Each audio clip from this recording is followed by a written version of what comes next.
iRacing, you wanted the best, you got them four abreast. Often imitated, never duplicated. The greatest show on dirt, the World of Outlaws.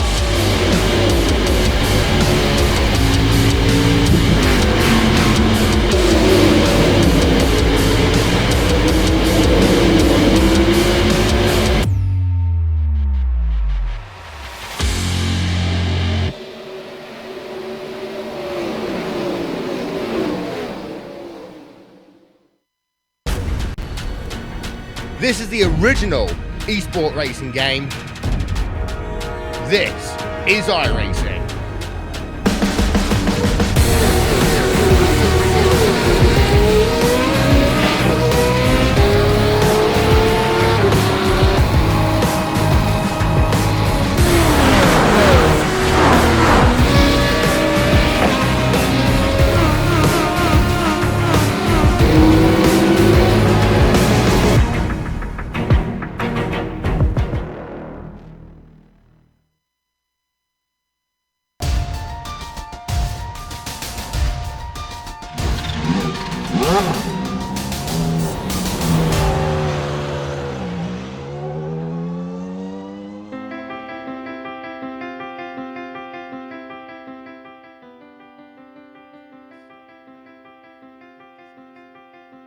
And who would win at Mid-Ohio. But just like last week, the front runners are simply out for pride anymore. The real championship fight is taking place for F2 honors. Tremblay and Rossi are split by only 7 points, and today should settle it once and for all. We'll see who gets bragging rights at the close of 2019 as we get ready to watch round 12 of the Lotus 49 Grand Prix Legend Series. And you'll see it all live here on the Global Sim Racing channel and the iRacing Esports Network. Hi, I'm Joe Peak, and with me in the booth is Adam Young. Behind the scenes is our director, Sean Crackers Ambrose, and he's using cameras provided by Dougie Beard. Road America has been modernized for safer racing in a lot of ways, but it still retains that sharp edge that can cut those who take it for granted. Let's get a little bit closer and look at some of the trickier sections of this course.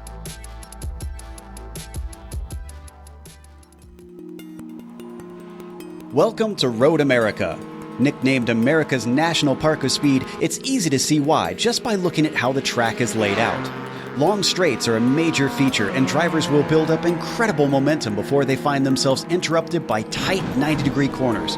In fact, for a 4-mile circuit, it has shockingly few turns. It also has little in the way of variation in layouts. The main course is only broken up once with a single chicane added in the bend version. But don't take this to mean that it's a boring track. Elevation change happens many times over a lap, with a few places taking you into corners which are quite blind. But 2 of the turns on the back half of the course are perhaps the most distinctive. One is the carousel with its more than 180-degree radius. It just feels like it never stops. The other is the kink. Terrifyingly fast with very little runoff, it can end someone's race in a flash. As you'd expect, the heavy braking zones make for some ideal overtaking spots. Turn 5 sees plenty with its downhill entry. The hurried downs can offer drivers a chance at a sneak attack if you're brave, and then Canada Corner gives you one last shot before the lap is over. It's no wonder major organizations such as IMSA, IndyCar, NASCAR, and the SCCA all host major races here. All in all, many drivers rate this track as the best track in North America. Many who hop in the seat and try it can quickly understand why.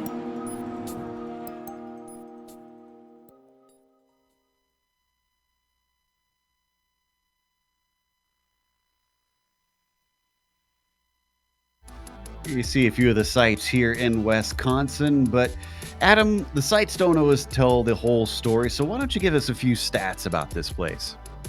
Yeah, and that's the thing. Elkhart Lake here at Road America, a beautiful facility. There's a lot going on. It's also one of my favorite road courses. You're going to go around here about 14 turns, just a little bit over 4 miles and 6.5 kilometers. But the thing about Road America is that with these guys here for today, they're going to be turning laps a little bit over 2 minutes and only 16 laps. So that means that even though it's a 4-mile circuit, things are going to happen fast here for today, which, well, hey, for a season-ending race, that's going to be very exciting, I think, especially for our lone remaining real big, tight championship battle. Certainly should be fun to watch, and let's go over those championship points as well, starting with the F1 chase, of course. Rob Olenek has clinched it a few races ago. Marco Kika behind him also can't be caught by Daniel Sadro. So first, second, and third are all, first and second are locked in, I should say. Sadro and Mikus could still change positions. Then Ove Trangerade has an outside chance of catching Mikus, but he's really more looking behind him in that battle for fifth. The F2 championship, as I mentioned, Adam, that is the hotly contested one. That's the one we want to watch out for today. Yeah, it is. And I tell you what, there's not going to be very much gap between Rossi and Tremblay here once we get at the end of this race. With only 7 points between them, it almost essentially comes down to who's going to finish ahead of who. I mean, yeah, there's a little bit of gap there, but Tremblay, he is going to have to go hard here for today to get past Rossi. Now, Bill Tyler, we were talking, still has a mathematical chance at this, but it's that's just it. That's about all that's left is a mathematical chance, and we're not really going to count him as much into the fight here this afternoon. Colin Bentley and Andres Bruno round out the top 5 there, and that's another one. I mean, yeah, there's some bragging rights on the line there for Andres to try to get past Colin, but they're not going to be in line for the championship today. Take a look at the Nations Cup as well, since we're in the final round for that. This is kind of by which country you're racing for. The U.S. has wrapped it up by a large margin over the U.K., and then Finland cannot catch the U.K. either, unfortunately, here today. Really, the fight comes down to, essentially, for fourth place, Slovakia and Germany. Very, very close. 3 points between them, so watch out for drivers from there. Trying to switch up those 2 positions before all is said and done. Now, in case we have viewers who've never watched the Lotus 49 Grand Prix Legends Series before, Adam, why don't you run down our race details? Yeah, we're gonna, like as I mentioned a few minutes ago, we're gonna go 16 laps around here for today in the final round of the season. Everything comes to a close here today. This is an open setup in the Lotus 49, so drivers are able to tweak what you can, and in this car, I mean, given its age, there's a surprising amount that you can actually do. So everybody's still trying to fine tune that setup, and of course, as usual, being an iRacing official session, there is a 17 incident limit here, which really in this car at this track, if you hit 17 incidents, you probably don't have much of a car left. Yeah, that's certainly true.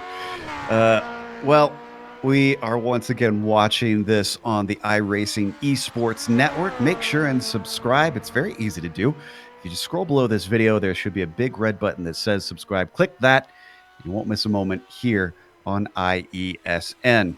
Also, just a quick reminder that we've got a merchandise store here on the Global Sim Racing channel now, and we want to make sure that you give that a look-see.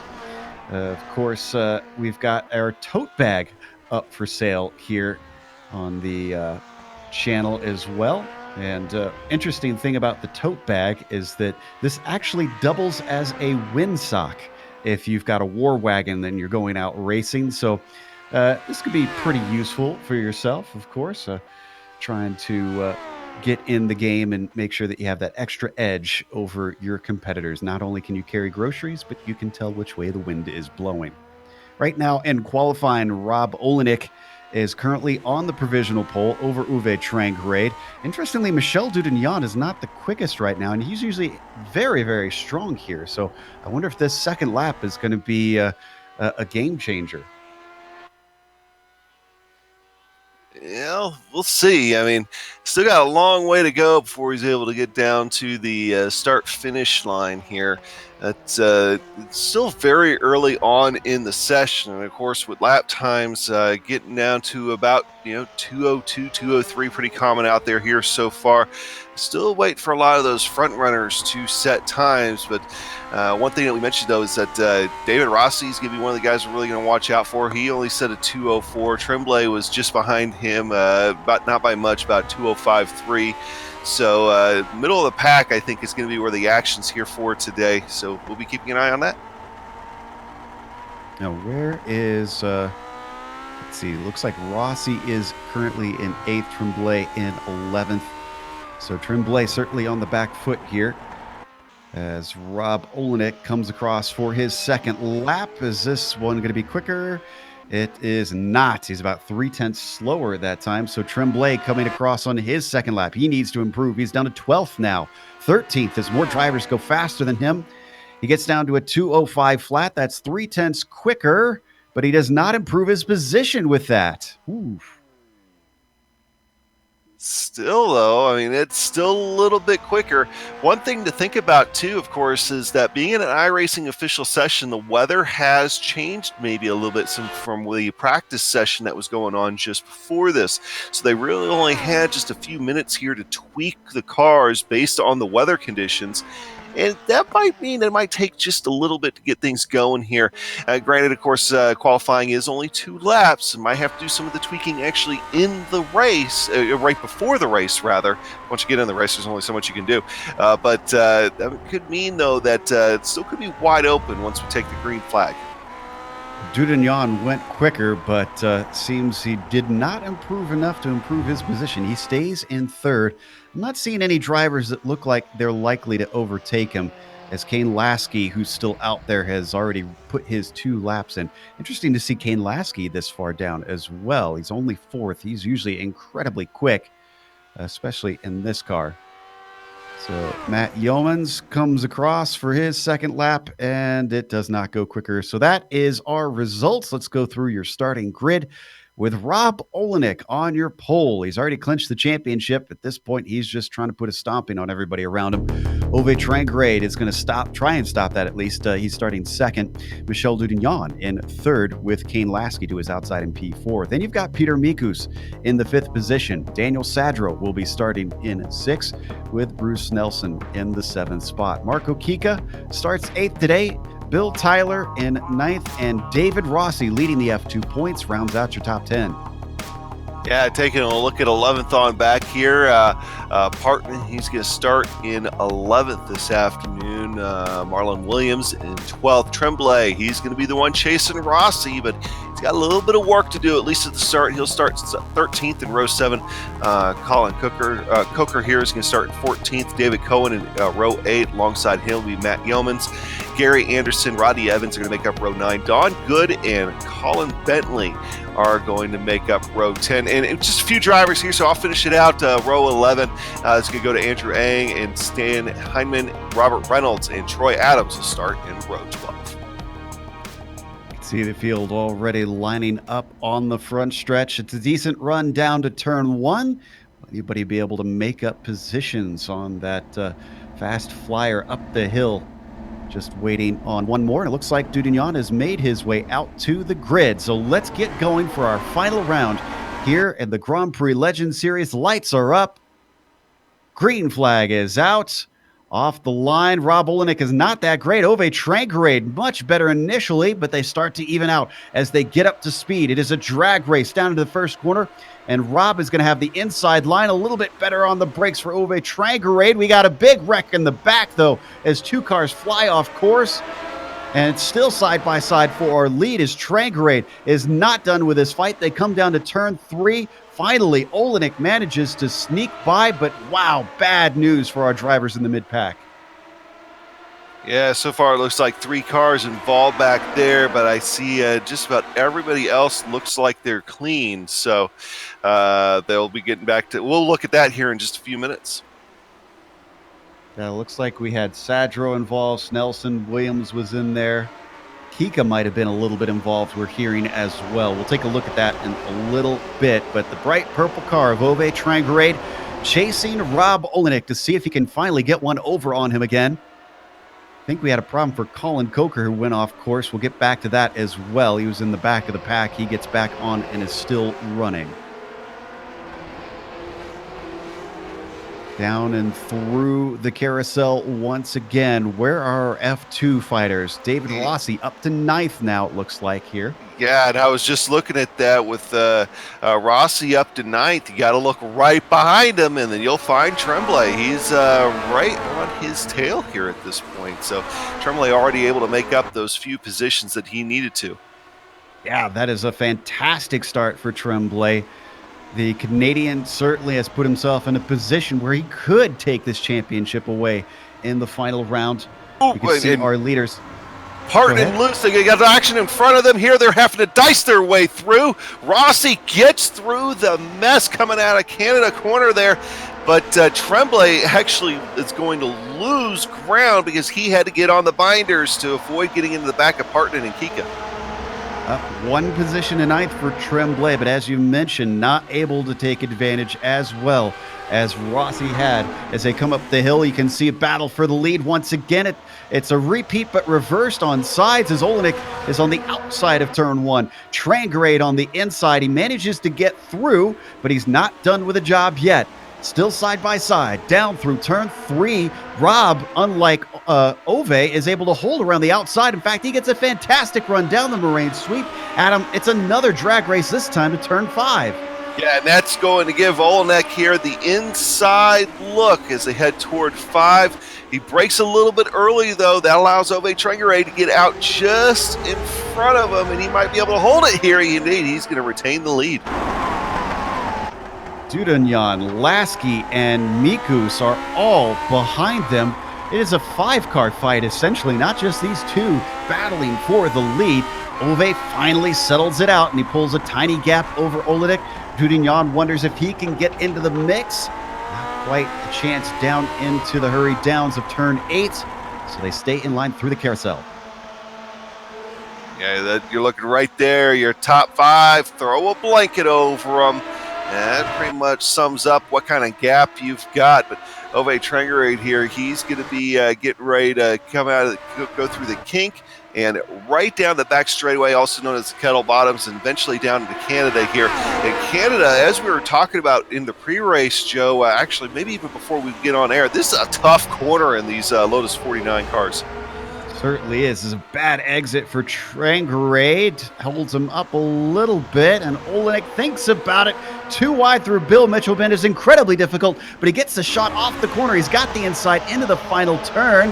Olenek is a little bit ahead, but once more we see both cars wheel to wheel as they climb up the straight. A little bit of an edge for Rob Olenek now puts Trangrade side by side with Michel Dudignon, who is boxed in, but he's going to try and push his way through 3 wide up to the front. Could he get from third to first and just one straightaway? He's going to try and make it happen around the outside of turn 1. Dudignon has got the bit between his teeth, and once again, wheel to wheel down into turn 3, Adam.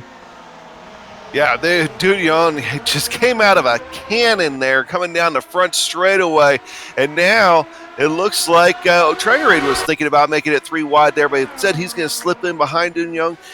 He is going to have the preferential angle here going down into turn 5. Is he going to be able to do anything with it? Is Rob Olenek going to be able to fight back on the outside like he did before? Not this time for Olenek. Olenek actually slides a little bit wide there through turn 5, but not wide enough. It is only just now that Dudignon clears him, but Olenek comes right back on him. So Olenek fighting hard here to try to keep that lead. Don't forget, Lasky just got by Trangrade. As Dudignon, has he got it done now? Yes, down into turn 8. Looks like he has moved himself into the first position. Olenek now second, almost gets into the back of him. Braking here for the carousel as he slides a little bit wide, maybe squaring it off here on the exit to get himself a run. If he was trying it, it didn't quite work out as they now come through the kink. Still close enough that you could throw all 5 of them under the same blanket. Although I really think that Peter Mikus kind of saw what was going on in front of him. Was like, I'm going to give you guys a little bit of room. The Dudignon has that line, slides a little bit through more through Canada than what I think he wanted to. Wasn't able to quite get the power down. That's going to allow Olenek to get back alongside of him as they start working their way through Bill Mitchell, and eventually here to turn 14, he's got the inside. He's going to be able to do anything here coming up the front straightaway in that big, long hill. Got to get that power down out of 14. Just incredible. That's the second time we've now seen Olenek pull that move, and Lasky is the one this time coming up third, but he absolutely can't make it 3 wide. There is just no room between the 2 cars ahead as they all now break for turn 1. Once again, Dudignon very strong, braking around the outside, but not accelerating off the corner. Lasky spies an opportunity. He slips up the inside down into turn 3. Olenek up ahead of him is well clear and into the lead now. Lasky now into second place as Dudignon falls back to third yet again. Amazing how fast things can change here in this lead pack. That draft played a big role in trying to keep them together. Yes, even in these cars, there is still a little bit of a draft. You can see how that's taking a roll as Olenek's going to slide really wide there through 5. That's going to allow Lasky here to at least stick his nose into the lead for a moment. Oh, as Olenek gets a little wobble in, he's going to lose a few spots there. That's going to move back up into second place. Trangrade back into third. In 4 laps, we've had 4 different cars up at the point already. This is incredible. We've had a lot of stuff happening back behind. Apologies to the mid-pack, but there you can see. Looks like Tremblay's in trouble. Tremblay's in trouble. Oh, no. It looked like coming out of turn 6, got a little bit loose, made some contact, and he was pointed the other direction when I saw him here. With Rossi up in 7th, this is going to be very difficult for him to try and make inroads. Rossi did have a mistake a little bit earlier and lost some time, but obviously it doesn't seem to matter too much at this point with the way that Tremblay's having a bad day. Yeah, look at it, Tremblay here. You'll see him get wobble loose. He's going to clip Hartman here coming out of turn 6. There it is. You can kind of see the back end start to step out once he got into the curbing. He'll overcorrect into Partnan. Partnan actually gets the worst of that. He goes shooting off into the inside wall, and his car's just destroyed. Tremblay, though, waiting to see if he has any kind of suspension damage, but that was a lot of ground lost to Rossi. Conveniently, our leaders decided to say single file while we finally reported on the mid-pack. It's Lasky up the front, Dudignon second, Trangrade, well, and now here they go again, is being attacked by Olenek down in the inside of turn 3. Olenek gets into third place. He wants to catch back up to Dudugnan as he's lost a gap about half a second up to the Frenchman. But the Frenchman is not looking in his mirrors. He has already got a run on Kane Lasky. Lasky goes defensive into turn 5, braking downhill heavily into this corner. Very difficult to get the car woed up, and Lasky's going to fend him off successfully. Yeah, so this is the first time that we haven't seen a lead change going down the front straightaway here. In fact, really the only change here is back to Olenek and Trengerade. This time, though, for third position is Olenek is going to be able to slip underneath there and get the power down and able to keep going. It looks like the front two trying to break away just a little bit, but that Olenek, Trengerade, and Miku's pack still together for third, fourth, and fifth. Now, while they were fighting, Marco Kika in 6 was gaining on them, and he was making great inroads, but I wonder if now that they've mostly gone single file, if they're going to start pulling away. There you see the number 6 car sitting back there. Woof, as he almost goes off in the kink with a wheel in the dirt. That was a lucky break.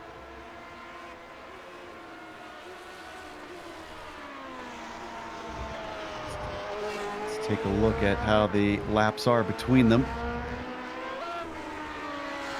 So you don't have too many laps under our belt quite yet. And he looks like Lasky was quicker last time. Sounds about right. Let's take a look back up front here. Still very tight racing for those guys.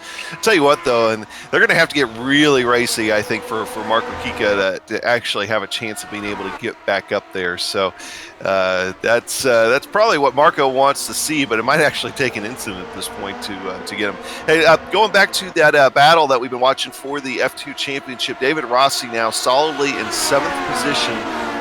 He's got a lot of ground to gain to catch Marco Kiko, but he also has a lot of ground to lose before he finds his way back to Bill Tyler. So right now, he's just pretty much wants to try to maintain the status quo, I think, to come home with that F2 title.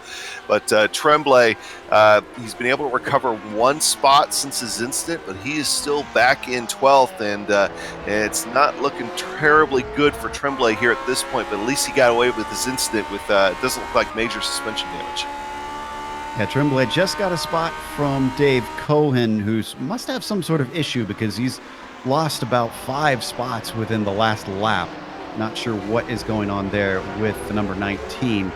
We'll try and report on that a little bit later. Actually, quite a bit of battle in front of Tremblay. Bentley and Coker trying to sort out 10th. So if he could get in the mix, that's at least 2 more that he can get closer to Rossi. To come down here into turn 8. Coker, the car ahead that you can see in the blue. Just behind him, that's Colin Bentley in the number 14. Swinging it around the carousel one more time. Ooh. We got some action for second place as Dudugnan and Olenek fighting for the... Almost breaks loose there just a moment ago going through the carousel. Sorry, I was a little bit behind on my replay here, but that's the thing, though, is that now they're heading up the front straightaway and watching Dudugnan, he's getting loose himself here the last couple of corners, and that's going to put that here where Olenek's going to be able to get a really good look on the inside of him, but he thinks better of it. Temperatures haven't changed a whole lot since qualifying earlier, still about 84 degrees, so drivers shouldn't be having to adapt to too much out here. There you see the conditions on track. Only slight winds is once again very wide for Dudugnan. Opens up the door. Olenek is going to step over the threshold and get into second. Trengerade, could he potentially get into third past the Frenchman as well? Doesn't look like he's got a good enough run as now they break downhill into 5 yet again. I think Lasky's really liking seeing all this battling going on behind him, because if it happens, keeps going on like that, you can pull away a little bit. That'd be great. But Olenek, Dudugnan, Trengerade, Mikus, once again, just like it's been for the last, since the start of this race, they can just not separated by a whole lot. And it's 16 laps at Road America, and some cars might sound like a lot, Joe, but we're already getting close to halfway in this thing. Absolutely. And Lasky leading, interesting to note, is that he hasn't won since he first showed up this season back at Barcelona. Despite his speed and despite his good results, he'd like to be back on the top step of the podium here for the broadcast races, and he's doing everything he needs to try and make that happen. You can see the gap he's pulled to Olenek, nearly a second between them. Down into Canada corner once more. Olenek did gain a little bit there, and I think Tremblay just got by Bentley recently.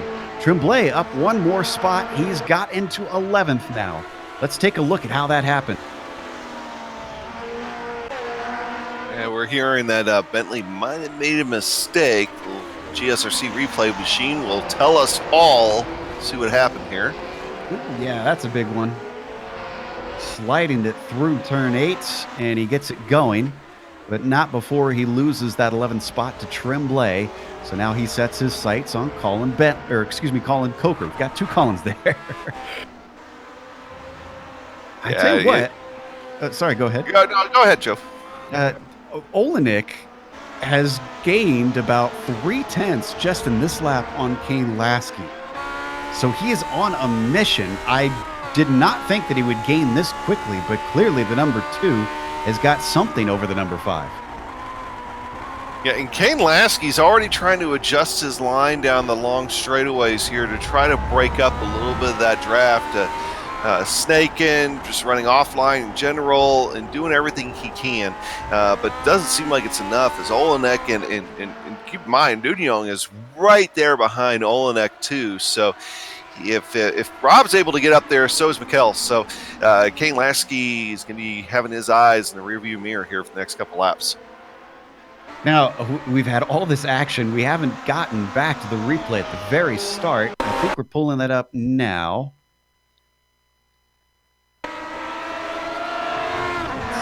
This looks like we're looking at Michel Dudionne here at the start. This was behind him is where the action happened. Remember, we mentioned Sadro was involved. There's Kika making the initial contact. Kika then goes a little wide trying to save it.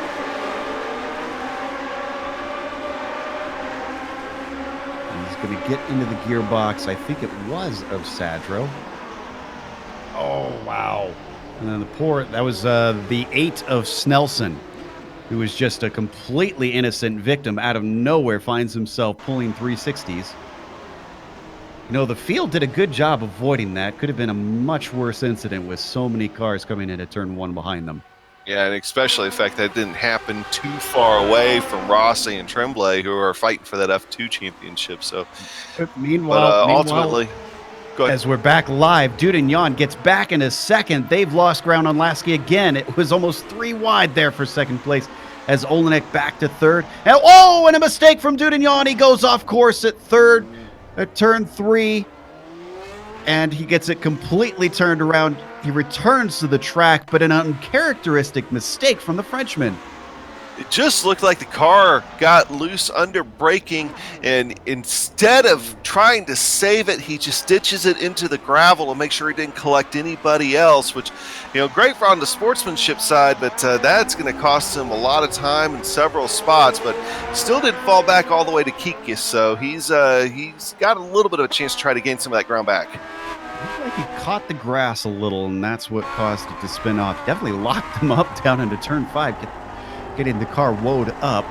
Kane Lasky now 1.8 seconds ahead of Olenek. So if Rob is quicker, now's the time he's got to turn those afterburners on. But he's got to deal with the 2 behind him still. Trangrade and Mikus still holding on to that gearbox and looking to try and keep him from gaining on Lasky, or at least getting by him before he gains too much. Let's see, but he's also still has his rear view mirror full of Trangrade here.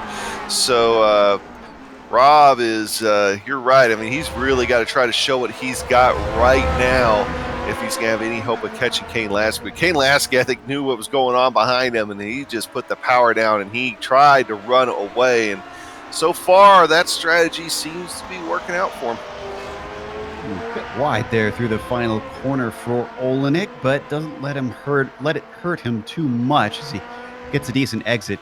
Just a quick update on the back of the field. The cars that we have lost are Troy Adams, Bruce Nelson, Partanen is gone. Sadro has gotten back out. He took a few repairs and returns, and then Hyman has DNF'd as well. A little bit of love for the number 3. Boy, after he started this race in 6th place, this has got to be frustrating knowing that he is mired down in 21st now. Yeah, and he's just kind of out there coasting, couple laps down to fix some damage. He's just trying to get through the rest of the day here. Down into Canada corner once more. Well, let's check in on 10th because Tremblay has also gotten by Coker, but Bentley has gotten by Coker since we last looked, so that's swapped around completely.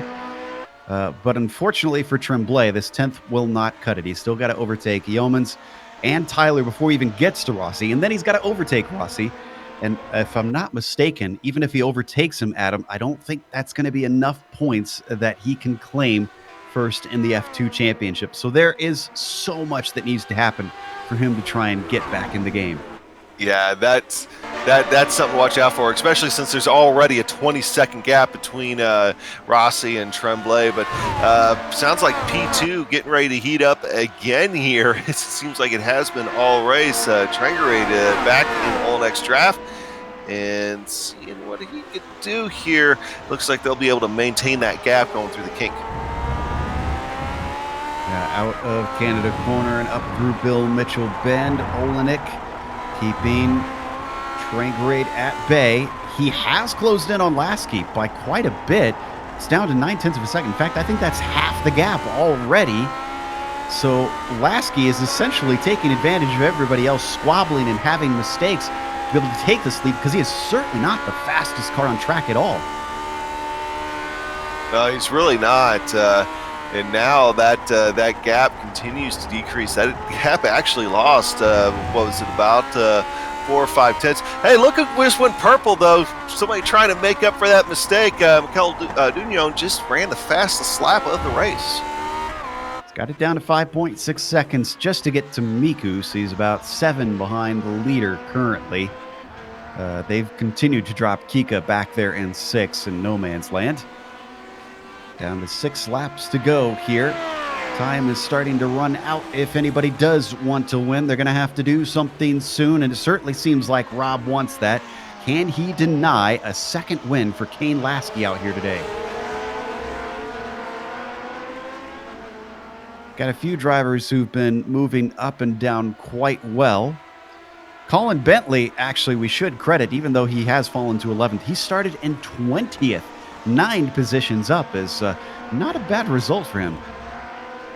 He was one of the guys that was able to take real nice advantage of that accident that happened in lap 1, turn 1.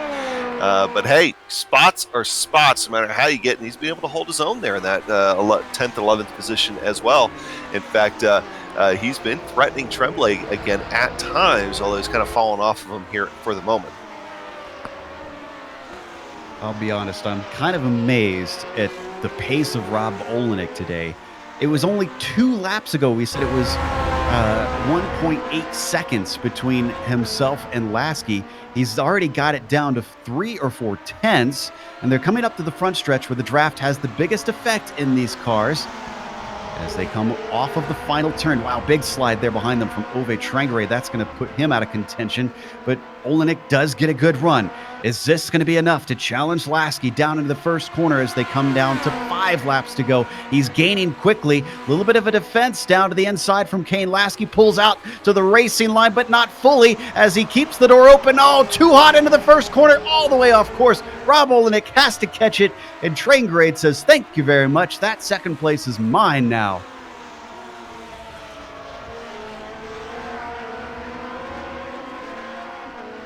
Great stuff there from Ove. But once again, Kane Lasky taking advantage of everybody behind him, making all sorts of errors as he pulls out to a second once again. Just amazing. Rob Olenek, I mean, it seemed like maybe he's going to be better on the inside than the outside. Ooh, and he gets it right back. Trangerade with a mistake in turn 5, and Olenek now up there. continuing to lose time to Lasky with all of this. And it took a couple laps to get back up to Lasky last time, but we're getting to a point of the race here where a couple of laps is going to be the end of the race. With only 5 to go now on the board. You know who's loving this is Michel Dudignon. It's down to 4.7 seconds already. The 5th place driver, he actually might catch them in time to at least get a few positions. I don't know about the lead, at least on Kane Lasky, who he is also gaining on. There you see the Frenchman and the number 1 machine bringing it through the kink himself.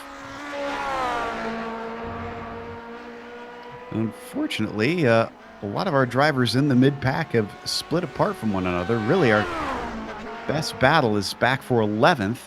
Colin Bentley and Colin Coker are still right next to each other.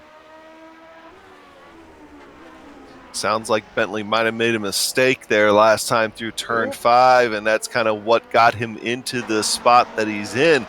And Coker here going to take a good look. Not able to do anything through the carousel here, but definitely seems like he has the momentum. Bentley made another error coming through 8 as well as they now hit the kink, but he's much quicker here, and Bentley starts to pull away. Coker just not quite as brave as him to get through that quick right-hander. You can see all the ground he lost just in that lone corner. Let's head back to Trangarade, because he's gotten to the back of Olenek, but seems like he's struggling on corner exit because once again, just when he wants to be right on the gearbox, he starts to fall away. Yeah, just one of those ones, it's like you can get up there and you can get close to getting the deal done, and then you just can't finish it off. So not exactly what Ove wants to see right now, but I tell you what, we were worried there about it might take a little while for them to catch back up to Lasky. That gap is now closed down to only about 0.7 of a second. So these guys are not out of it yet at all. Amazing how they keep catching up to him, and they've got lap traffic. That could affect it as well. Rodney Evans trying to stay out of the way of everybody as he lets them through. Incredibly, Dudignon is now under 3 seconds behind Mikus. I wonder if that was helped a little bit by the traffic, because now I see that Peter is about 2.3 behind Trangarade. He lost a lot of ground, and that seems to be relatively recent. Just an update on that F2 championship before things kick off up at the front once again. Tremblay still in 10th, and Rossi holding down 7th right now. He's about 9 seconds behind Marco Kika, so he's unlikely to gain any more spots. But he's also dropped Bill Tyler behind him. Tyler would have been in this championship if he didn't have a bad race at Mid-Ohio, but again, he needed some extraordinary circumstances. At this point, he can count himself unlikely to take it. You're hearing once again that P11 was heating up. We got to go to the lead. Sorry to cut in there. Go ahead. Olenek had caught up to Lasky and actually caused him to have to go defensive. Another little defensive move down into turn 3 as Olenek tries to take the regular racing line to see if he can get the shot off of that corner. He does. He's already got the momentum before the draft starts to kick in. But he's going to have to go around the outside as Lasky is eager to try and take win number 2 here with 3 laps to go. Breaking into turn 5. They are dead even into the corner. But it looks like with the inside line, he's going to be able to fend off Robbo. Definitely seems like Lasky's able to get onto the throttle a little bit better. At the same time, though, we've seen Rob Olenek be able to hold the lead on the outside, but couldn't take the lead on the outside here this last time. And don't count out Ove Trangrade in this. He's followed Rob up to our leader. So if those two tangle, he could maybe sneak through, get a surprise win here. Down through the carousel once more. I don't even think they need to tangle as they get really close there and almost tangle. But we've seen it a few times, and Lasky was one of the last ones to do it, going from 3rd all the way to the lead. He just needs a few things to go his way, a few moves, maybe a little bit of room down the front straightaway, and he could be in the lead of this thing very easily. They break into Canada corner. Ooh, look at Lasky even holding the middle of the road, and this time going wide through Canada corner. Olenek doesn't quite hand it over to Trangrade. He's not brave enough to try and stick his nose in there. Does lose some time for Olenek on Lasky. Now coming up the front stretch. They're going to get 2 to go. That's a big slide from Lasky. That's going to give him a horrible run, but he tries to force Rob Olenek almost off track as Rob tries to take the outside, and there was no room there. Here comes Ove Trangrade. He's the one that gets the best run out of the 3 of them. He's thinking 3 wide, but he thinks twice. He pulls back to the racing line, still side by side into turn 1 with Rob Olenek trying to get that outside line to work. But Lasky's too clever for that. He gets the shot off the turn, but looking for the over-under this time. Olenek, just nothing there. I think these guys got confused. It's not 1 to go yet. It's still 2 to go.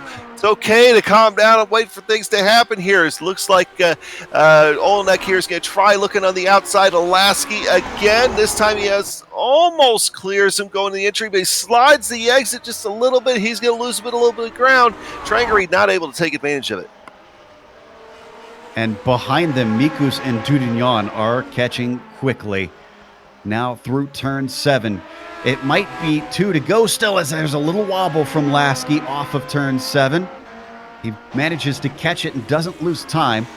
But remember, last round, and the championships decided here, Adam. I think all 3 of these drivers are aware that there's nothing on the line here except for that win. So they all want it. Yeah, you might as well go for a little bit of pride. There's nothing wrong with that at all. And they're putting on a heck of a show. I mean, really all race long in the top 5 has just been incredible. Granted, with Mikus and Dudignan falling off here in the last little bit, but these 3 have just flag to flag here we today. go again.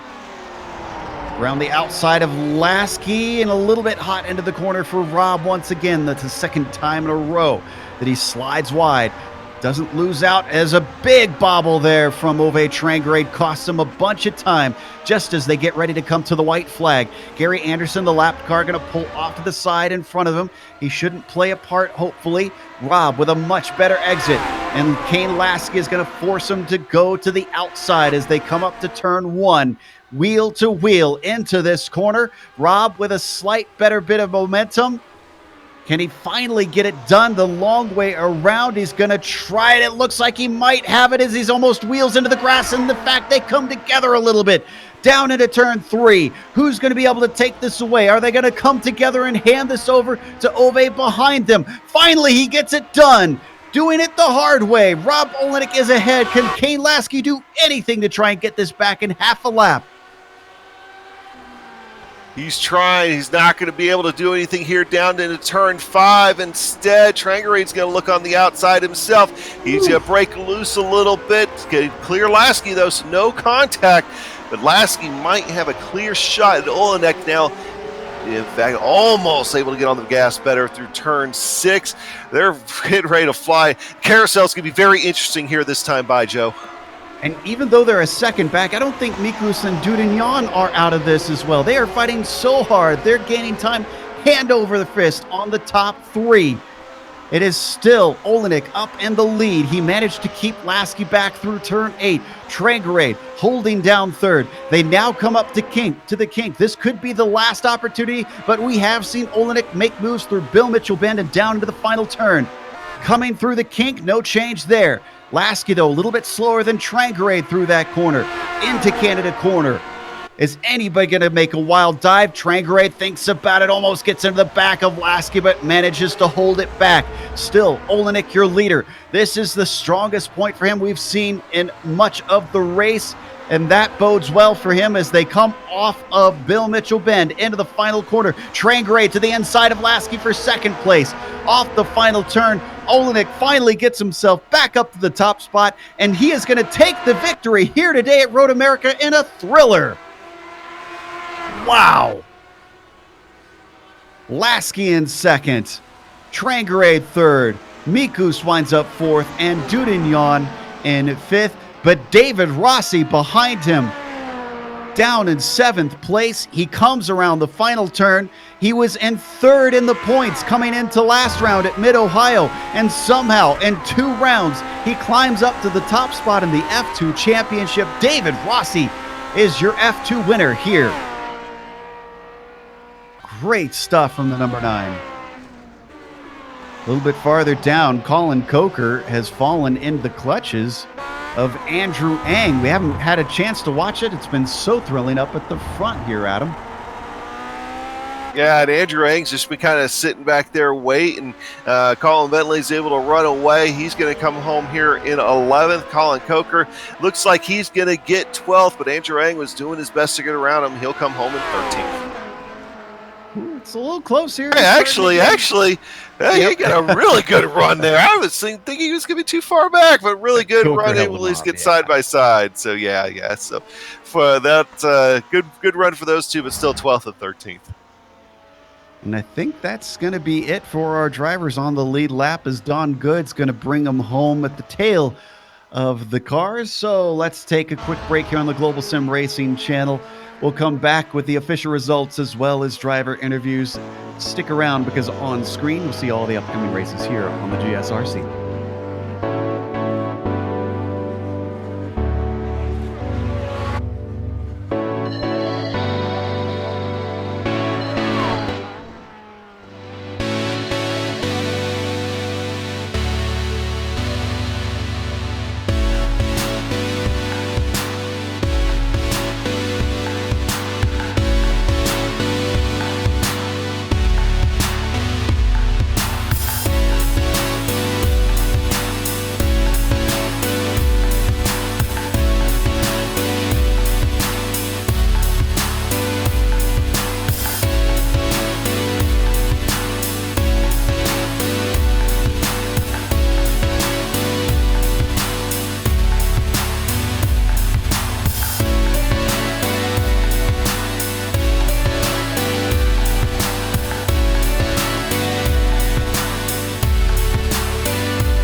Back to Road America. The finale for the Grand Prix Legends Series put on an incredible show here in the Lotus 49s, and Rob Olenek may have taken another many victories this season, but it certainly was not a sure thing.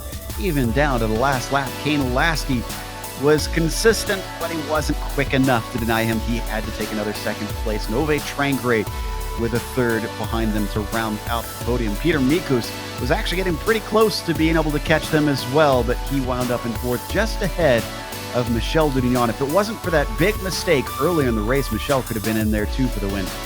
He finished fifth. Marco Kika with sort of a lonely sixth here today, just basically all alone out there with no one to race against. David Rossi claims the F2 championship with that seventh place, and then Bill Tyler finished behind him in eighth. Matt Yeomans was ninth, and Tremblay, the one fighting Rossi, had to settle for 10th place.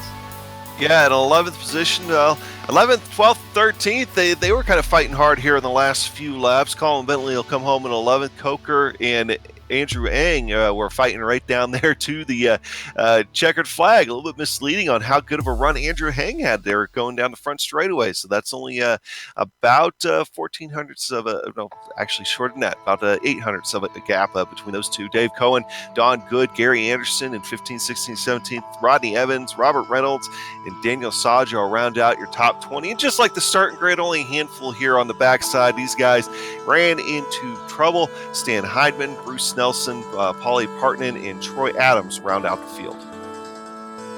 And Robbo is with us here in the booth. Rob, I saw you talking about how that was a great battle from your perspective. I mean, talk to us about that, because you seem to have great pace over Kane, but every time you get close, either there was a mistake or be under attack. It just about everything seemed to happen out there. Yeah, he defended well, and he really... And he did that thing on the brakes where you come into the brakes and you ease up on it a little to make sure you stay beside. And, I had the bad position going into turn one, and I was pushing it and I'd lose it. And the draft helps you catch back up too. So even for the same pace, it'll pull me back to him and then give me another shot. But man, that was fun. It started right out of the gate, side by side. Like, it was a tough race. It was fun. Michelle's going to be back next season. Mick's going to be back next season. Like, this is the kind of racing we're going to end up next year. This is going to be awesome. Yeah, and you've got 2 championships now. So knowing that those 2 drivers are coming back to challenge you next season, do you think it's doable to make a third? Do you think you're quick enough to really fight them for it? I'm still getting faster. I think this season I found something in the setup second half of the season that just suits me really well. Like, I can really push the car hard. And I'm hoping. I mean, those guys are the benchmark, and they got so much experience. I got a bunch now too. So, but I don't know. I'm going to try. It's not just raw pace. You got to be consistent and finish the races, finish well. So, but I really hope to get some more wins. Yeah, consistency certainly seems to have been key for a few drivers in this championship. But before we let you go one last time here for 2019, is there anybody you'd like to thank both for the win and the championship this season? I'd like to thank Dirty Torque, my fans, Ben and Phil, and all of the Dirty Torque guys, Jamie, Nick, Justin. God, there's more. Mike Houghton. There's a bunch of us, but thank all those guys. I mean, we practice together a lot, and I think just the pushing each other in practice has helped us all get a lot faster. So I think that, and especially Mick and Michelle from this series, with just being so generous, sharing their setups, and helping guys. I mean, getting in the car with them and telling them what they're doing wrong. I mean, that Mick did that for me a while ago at this track, and it really helped me a lot. So, I mean, definitely a big thanks to Mick and everybody. You guys too. Well, thank you. And man, that's a testament to the camaraderie in this series. Congratulations once again. That was Rob Olenek, our winner and champion this season here for season 4 of 2019, the Grand Prix Legends series. We've also got second place finisher Kane Lasky here ready to talk to Adam about that fight from his perspective. Yeah, Kane coming up just short ultimately in the end, but that was a heck of a race with you up there in the top 5, mixing it up, pretty much occupying all positions in the top 5 at one point or another, and fighting for the lead, and really looking strong down the stretch. Tell us about it from your perspective. Yeah, it was a great race. I think we missed the setup just a little bit this week. The car was really good on the brakes, but that was about it. I had a hard time stabilizing the car on the entries, and was just dancing on the limit the whole race. And I think I drove about as hard as I could without putting it into the gravel trap. And congratulations to Rob. Like, he drove awesome to get the win. Well, you mentioned that you might have missed the setup just a little bit. That you were good on the brakes. But do you think? What do you think was the difference between yourself and Rob there, as far as coming down the last couple of laps there, as far as both your setups? Hard to say. I didn't see much of Rob in front of me, so I don't really know. But I was just struggling to carry speed through the corners. And that was it. Just a little bit, a few tenths of a second. And my setup got worse as the race went on, where normally it would get better. And so it was just a matter of survival, really. And I think Rob deserves all the credit, because I think I drove pretty good. And I think he did something extra to win. Well, I mean, that obviously was great racing out there. We've talked about it a couple times. You've mentioned it. And if that's the product that you guys are going to put on track for next season, I think it's going to be an exciting 2020 season 1. Are you going to be back for it? Maybe middle towards the end of the season. I'm just getting ready to relocate and pack up, and I won't be able to get back in until I get everything set up, and I'm not really sure how long it is, but looking forward to coming back. And I enjoyed the season. This was my first ever racing season where I did 8 weeks, and it was really fun. Well, I'm sure these guys will be happy to have you back for whatever you can make it for. So, Kane, if I don't get a chance to say it until then, good luck with the move and all that, and great run here today. Thanks, guys. That was second place Kane Lasky here today. Started in 4th, interestingly. So he was up 2 spots. Testament to that consistency. And we're going to close out for the 2019 season officially. But of course, we still have a few this year once we come back from week 13 and transition over into the 2020 season 1. But a big thank you once again goes to Lotus 49 community for bringing us back for another season of coverage. This has been a fantastic season with a lot of action out there. And also a big thank you to iRacing for putting us on IESN. Make sure and subscribe when you get the opportunity. Very simple. Just go and click the big red button that says subscribe. Thanks to the companies that provide the software and the hardware for our broadcasts. They're listed here on your screen. And additional thanks go to June Lalonde, who provides our wonderful music. See the screen for how to get a hold of more of her great work. Thanks to the team today, Adam, Sean, and Dougie, with a special thank you to our spotter, Ossian Buhaka, in the background. If you'd like to find out more about GSRC, including upcoming races, you can find it at globalsimracingchannel.com. We're also on social media. Our Twitter is @GSR Channel, Facebook, Global Sim Racing Channel, and Instagram is GSRC_Graham. If you'd like to support the channel, check out our merchandise store. There's a link on our website or down below in the description. It's gsrc.storenv.com. And the next race is going to be in 2 weeks' time. Hopefully, we are talking about coming back. And as long as the funds are there, we will be here to broadcast, as we love covering the Lotus 49 series. But until next time, make sure race clean, race hard. We'll see you on the track.